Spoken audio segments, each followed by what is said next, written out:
world.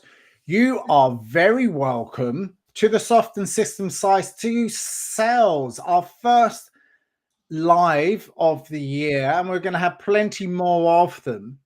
And today we're looking at our strategy, turning our strategy into results, and what the actionable insights that we need to do, what you need to do right now to get back on track. So Shay, welcome again. Good to see you online. I'm really looking forward to this conversation that we're having today. Yeah, no, thank you, Jason. And hello, everyone who's joining in. And you're absolutely right, Jason. This time is crucial. It is crucial to set the sails in the right direction, get moving, build momentum. But it has to be, I know we're talking about strategy implementation, but it has to be strategic. Yep. You need to be doing the right things, defined the right way, led the right way, communicated the right way. It all has to come together and complement each other. Absolutely. Normally we'll have a video at this point, but I think we just, because of timings, we're going to go straight into it today and make sure that we give you as much time and value as possible, because selling is one of those things that we have to do, like regardless of what business you're in. How can you develop those actionable things now to help people buy? Because selling is just a word, but looking at a way to help yourself get in the right mindset behind what you do, getting those actionable things that you do on a day-to-day basis. I always like to say, own your business. Really own your business, regardless of what industry that you're in. Makes no difference. If you're really nice to have a basic plus commission, wonderful, well done for that. Think like you're self-employed. Think that everything that you do brings in value to the company that you work for, and also the industry that you work for. Be an expert at what you do. Lots of things that you can make actionable steps to have business success. I'm just Shay, while you do that, I'm just going to invite John up onto the stage as well. He's finally got himself ready.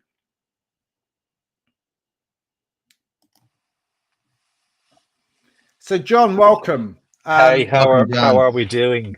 We are live to the world, so you're on live. So once you get your configuration sorted out on your webcam, that'd be awesome. So we're actually, Shay and I have actually just started. We're actually talking about actionable steps. So you have your strategy, you have you're going to put them into results. But what are the actionable steps that you're going to do for success in 2024? Well, first and foremost, Jason, if you recall what we talked about before we broke for Christmas, right? We talked about getting a good start in December so you can get the ball rolling in January very, very quickly, very effectively, right? So it's very important that you pick up the pieces very, very quickly, number one, right? And there's multiple levels we need to discuss, Jason, right? Number one is the leadership level, right? And then as you were just working with there is talking about if you're a salesperson going out and looking to get sales, right? So if we look at from your perspective, Jason, you really need to define where your leads are coming from, right? And obviously there's a multiple different places your leads come from: cold leads, warm leads. Yep. If you do a lot of content, if you share a lot of content to show that you're a thought leader, you can pick up leads from there. You can start the lead generation process from really good content. But then obviously there's paid for leads as well, and there's multiple different mechanisms: online paid, LinkedIn ads, Google ads, Facebook, whatever it is. But also then you can use affiliates, right, as well. You can use third parties to get you in places where you normally wouldn't be able to get in. So if you were to ask me what is the number one thing I would be doing, which should have done in December, is to ensure build that cohort of how am I going to chase cold leads, build your mechanism, build it deeply down to the micro steps all the way through. Warm leads, pick up your phone, look at all your network on LinkedIn or wherever you hang out, the associations you're in, pick them up. Pick everything, put everything down. And I guarantee you, Jason, the more you put down in these places, you won't be short of leads. Then it goes into the process. So Mm. get those leads written down, where you're going to find them, where do they hang out, and then just go forward. But it's not just the what, it's the how is very important too. Yeah, I totally concur with that. I used to like use the 3 C's process. Okay. Consistency, consistency, consistency. And it's quite an easy process to follow, but it's so true. Like if you're doing it so sporadically, meaning you're posting every other week on LinkedIn about insights which are valuable for people to read, and it's got to be of value. You got to be showing what you do rather than boasting what you do. Okay, there's elements of that, but it can't be egotistical because that just turns people off. You got to be a thought leader and do what you say, not what I do, if you know what I mean. So your newsletters that you produce, speaking to the right other people as well that are within the industry or outside, be that expert of what you do, regardless of whatever you are. So if you're in sales, again, you're a salesperson or sales leader, be that expert, be that credible source, be that trusted person, that trusted advisor that can help analyze and give value forward. And I'm having a lot of conversations with people now and salespeople now is they're talking about their product. They're talking about their product or their software or whatever, rather than talking about the customer. And it makes it I normally a little bit quiet when I hear it, and then I say, well, you have to change the way that you look at things. And I'll give you an example, just a few moments. Someone just reached out to me, and I'm actually going to read it out because, good day, I'm interested in a few calls for your business with qualified customers. And he reached out, and I was going, I'm interested, meaning him, not me. Are you interested? Change your language. Use it for an effect that it's not about you, it's about the other person. So, a little bit of a linguistic challenge for salespeople talking about themselves as opposed to talking about their clients and customers. And we're bringing John here, and you're waiting patiently there. I'm sorry I can't join by camera this evening. It's I'm just out and about, so I thought it best that I at least join by audio. And and it's great to be back in the new year. It's you've brought up so much actually in the first couple of minutes. There's so much you brought up.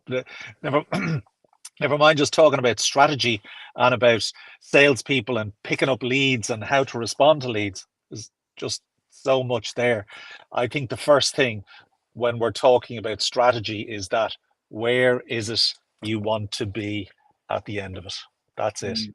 The strategy, you can have a plan, you can put together all the steps that you need. You can be busy doing your things, getting stuff done, but you must have a strategy in place and say where you want to be, where you want to win business, what playing field do you want to be playing on in order to win, and that can be win new sales, new business, and then think about what is it the customers that you want. So yeah, look, you've touched on a huge amount of things there. Put together the strategy, decide where you want to be, then begin to put together the plan. And as is always talked about, and I think Shay always touches on the vision and the mission of the business in Mm. where you want to take it to. So yeah, look, it's all to be played for this year. It's going to be a difficult year, in my opinion. And if you can hit the ground running with the existing leads, with the existing prospects, with the existing opportunities that you have, but you must always be looking out for more in order to hit the strategic goal of your business, not just to be doing stuff for the sake of doing it. You're spot on, John. And like, there's a few things I just want to touch on that you mentioned there as well. Number one, targets, right? You're talking about what you want to achieve, and you should know from your current conversion rates, right? Well, if I want to get X amount of sales, how many people does that mean I need to reach out? That's number one. That's the mathematics behind everything, right? Mm. You need to then, and then probably, as you said, John, if you have to brace yourselves for a tough year ahead, maybe you have to add on a bit more, another 10, 15, 20% even to get the same results. That's number one. Second of all, John, what you said about the plan and implementation, guess what? No plan survives the first encounter with implementation, right? Because the whole point with a strategy plan is to understand on paper your best understanding of how you think you're going to achieve something. You can't predict the future. You don't know. You know certain things will work, but other things no. So the whole point then is, so if you have a strategy by the end of the year, you need 100 sales, say 120, just keep it easy. And you're breaking it down. Well, I just want 10 or 5 sales in month one. You get 3. You need to look at, why did I get 5? What worked well? What stopped me from getting more? What do I need to do differently? And you keep iterating the plan and execution in real time. You can't have these stubborn plans and tunnel vision that never change. And then you go, why couldn't I achieve it? You need to react and adapt as things go forward. And this is where I always talk about what I mentioned at the start is the leadership element to keep all the team on track, help all the team members understand this is what you need to do. If it's not working, what do you need to do differently? It's super important to keep that focus. And the other thing then, before I finish up, is people are always motivated in the beginning of the year. They come after Christmas, they're refreshed, regenerated, ready to go. The leadership role, then how can you keep them motivated after month 2, after month 3? This is super important because people can go back to old ways very, very easy. I was going to just jump in there, and I think one of the foundational things that a leader should be doing with their team, maybe their team managers, is to be that coach. Help them find their own challenges so they recognize it within themselves. Asking some really good, valuable questions to them. Where are you today? What do you need to do to improve? What tools do you have around you? Finding their intrinsic motivators, finding out what's going to inspire them to move forward. But it all comes from them. You shouldn't be saying, oh, today we're going to be speaking about KPIs. Okay, what challenges are you facing right now? What customers are you speaking to? Do you need any help with in advance before you go out and pitch them? Let's have a look. So between coaching and mentoring, so you got to distinguish between the two and where you can probably jump in between the two in a way, but you have to support them and know that you're there for them in terms of meetings, team meetings, one-on-ones. But sometimes it's not only about KPIs, it's about other things. How can the best seller support the rest of the team?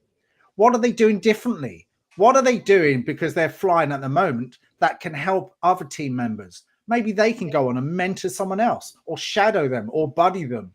So you can get a really good psychological safe environment for their team to learn and grow. So it might be other things that I need to learn this, I need to learn that in order for them to get better at what they do so they can actually help their customers buy from them as opposed to sell.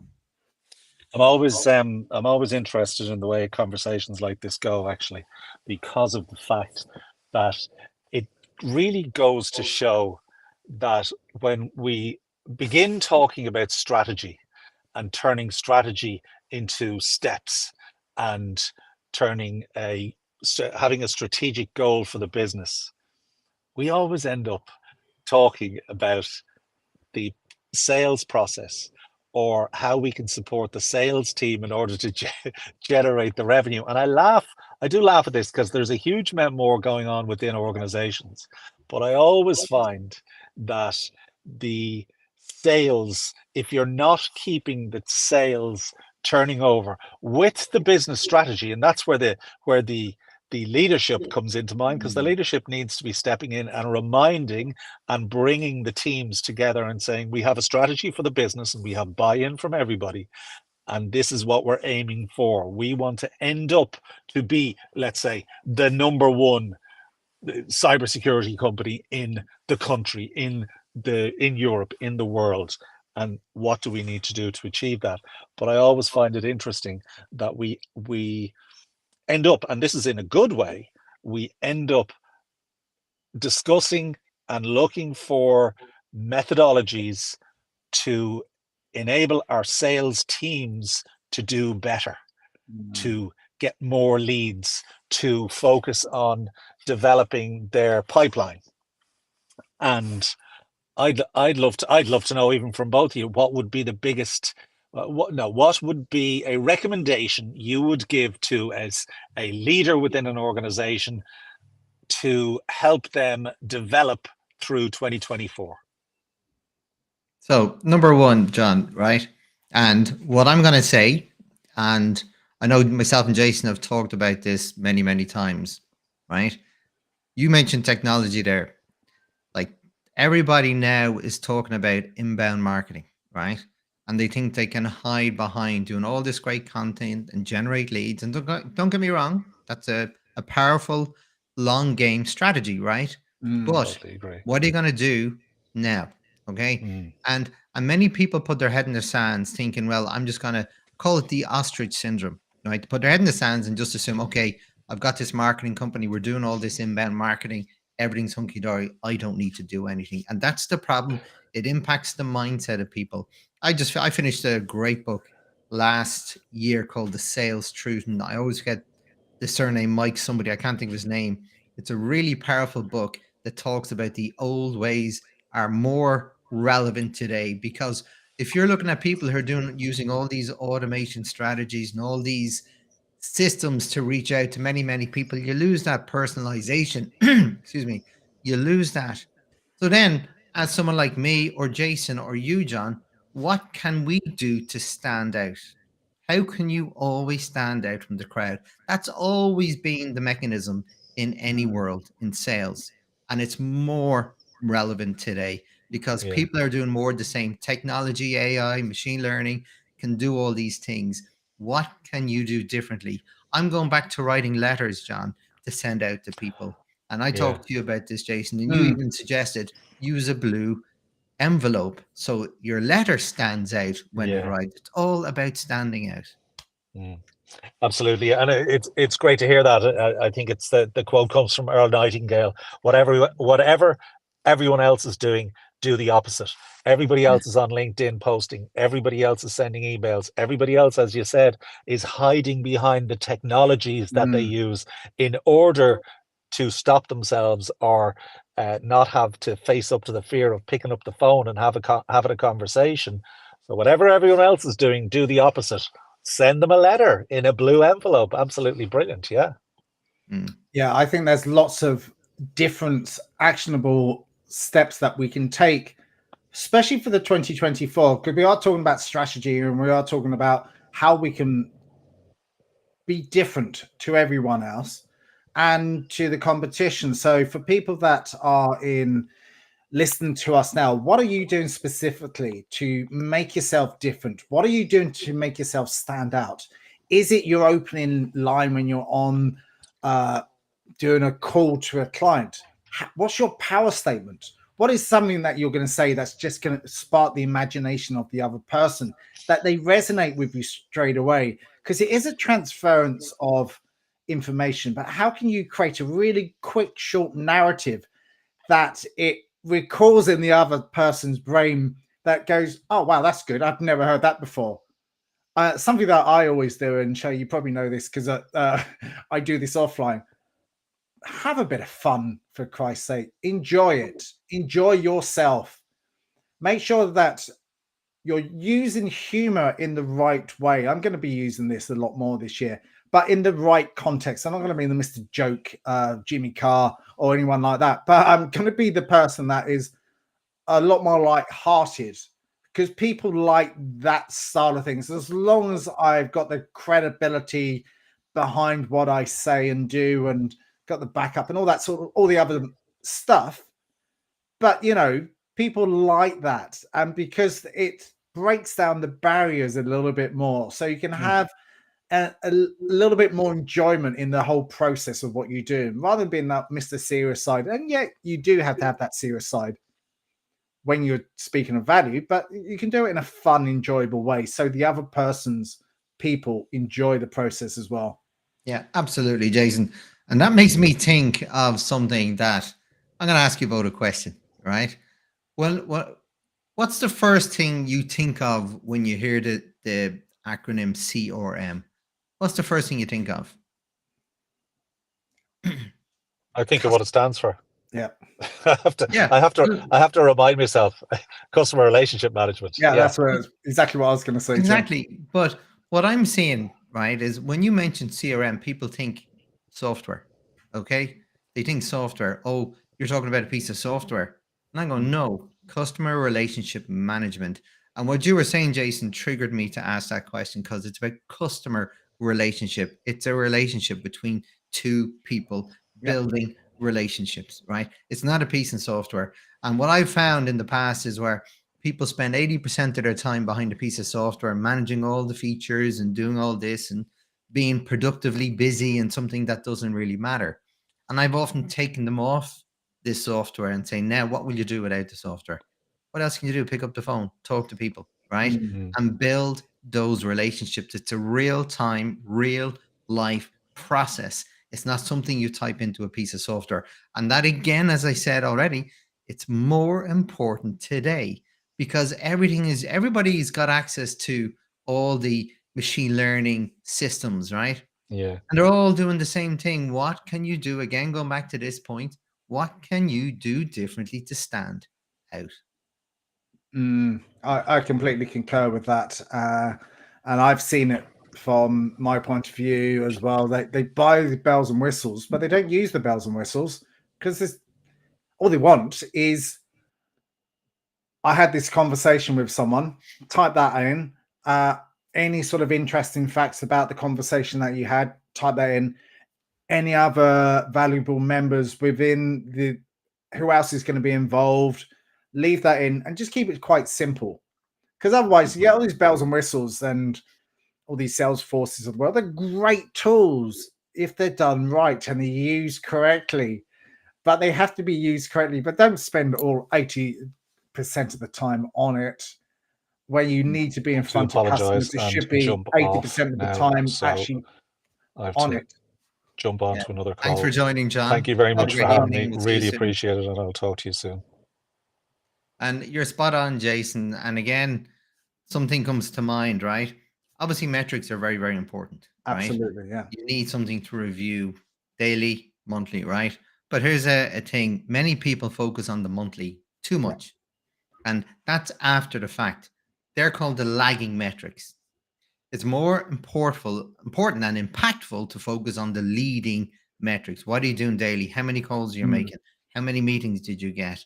These are the leading metrics which will influence those lagging metrics at the end of the month.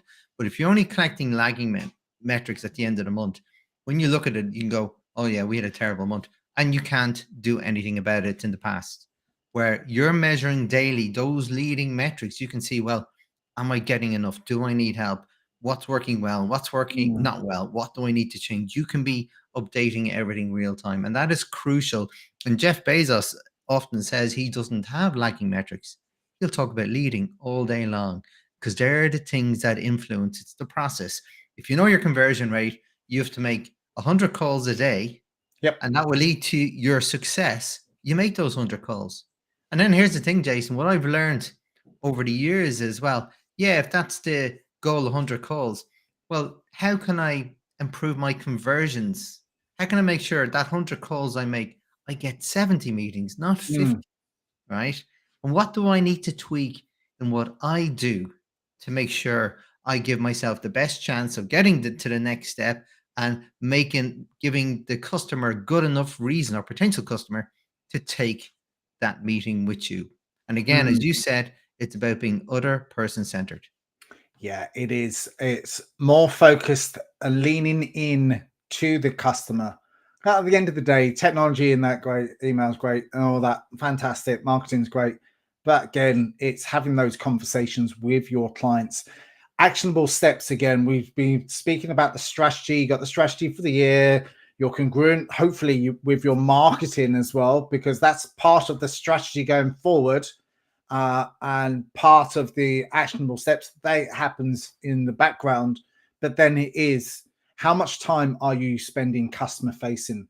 How much time are you spending picking up the phone to actually speak with real people rather than hiding behind technology? Because again, we've spoken about it many times, but hiding behind things, you're not going to get in front of anyone when you hide behind the technology. So lots of things that we've discussed today. I know it's been one of those things. I think we're a little bit giddy because it's 2024 and this is our first live for the year. So we've got lots of value to give throughout this year, but we want to give you some insights to where we think that it's going to go.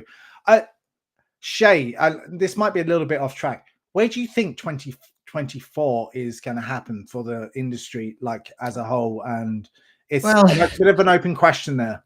well, it's a good question, and there's multiple answers and levels to the answer, Jason. In Ireland, as John said, I think it'll be a little bit tough, right? And obviously, the first quarter is always tough because people I've got the hangover from the end of the year, right? Yeah. So you have to work harder, right? And then as things settle, things will improve. But the outlook in Ireland is reasonably okay. Okay, Mm, we're a little bit more insulated from global um, things that are going on for now, right? And we've worked hard as a country to protect ourselves because of what happened in the naughty 90s, yeah. right? So we've worked hard, and so we've insulated ourselves a little bit better than most, right? And don't get me wrong, Jason, we have a lot of dependencies on foreign direct investment, so we are open to the global scenarios, but we have a very strong internal gross domestic product. So I believe it'll be a steady year. Okay. I believe, but it'll be tough. People want more. And this is something that's evolving everywhere, Jason. People want more. People Mm, want more service. They want more after sale service. They want more of everything. Right. So you need to figure out how can you do that effectively. Because the other thing that comes into play, Jason, is the rising cost of business, right? yeah. And that is something we are impacted by. Yeah. So everything is going, especially in the retail. Retail have to work very, very hard to keep their customer base. And here's the thing, Jason, like we're in Ireland, right? So this is just a simple example of how things have changed in Ireland. Back in the 90s, if you had a pub in Ireland, you were made. It's our culture. We love conversing over a pint in a pub, solving the world problems, Yeah. right? I've read on 5 different posts in different major cities around Ireland, Cork, Dublin, and Galway, of pubs closing, right? Yeah. Because the cost of business. So to hear that one of the institutional buildings or type of congregations in Ireland, in big cities, well, big for Ireland, are Yeah. closing because of the rising cost of business. So that's something we do need to be mindful of. And how, as a salesperson, can you overcome that challenge or that objection? Yeah. And it's also a lot of empathy, really understanding from their position and what's going on in their world and really finding out maybe the trigger points and maybe an understanding and mutual respect for that. So there's a resonance in there because, like, every year can be challenging, can be everything, depending on the type of industry that you're in. So everything can always be tough, and everyone can say it's always been tough. Like, there are challenges, but what we need to do as a profession and as an industry to move forward and overcome these, maybe offer different products, different services, or pivot. And we did speak about that in the opening statements where you're saying about the plan. Mm. If you fail to plan, you plan to fail. But how can you pivot and how can you change from the original strategy and maybe slightly steer off course? But the big goal is still the same, but you might have to Yeah, weave in and out to get to maneuver. where you need to go. I always say fail fast and learn quicker, Jason. Yeah, absolutely. Look, we hit our witching hour for now. We appreciate everyone that's come on board and listened to us. It's across the channels. It'll be across myself and Shay's YouTube channel, so you can actually go back and listen to what we've given today. We're across Instagram. Well, I am anyway, and Facebook, and obviously LinkedIn Live as well, which is another awesome channel. So again, thanks, Shay. We look forward to Thanks, doing Jason. something else this time next week and giving you value.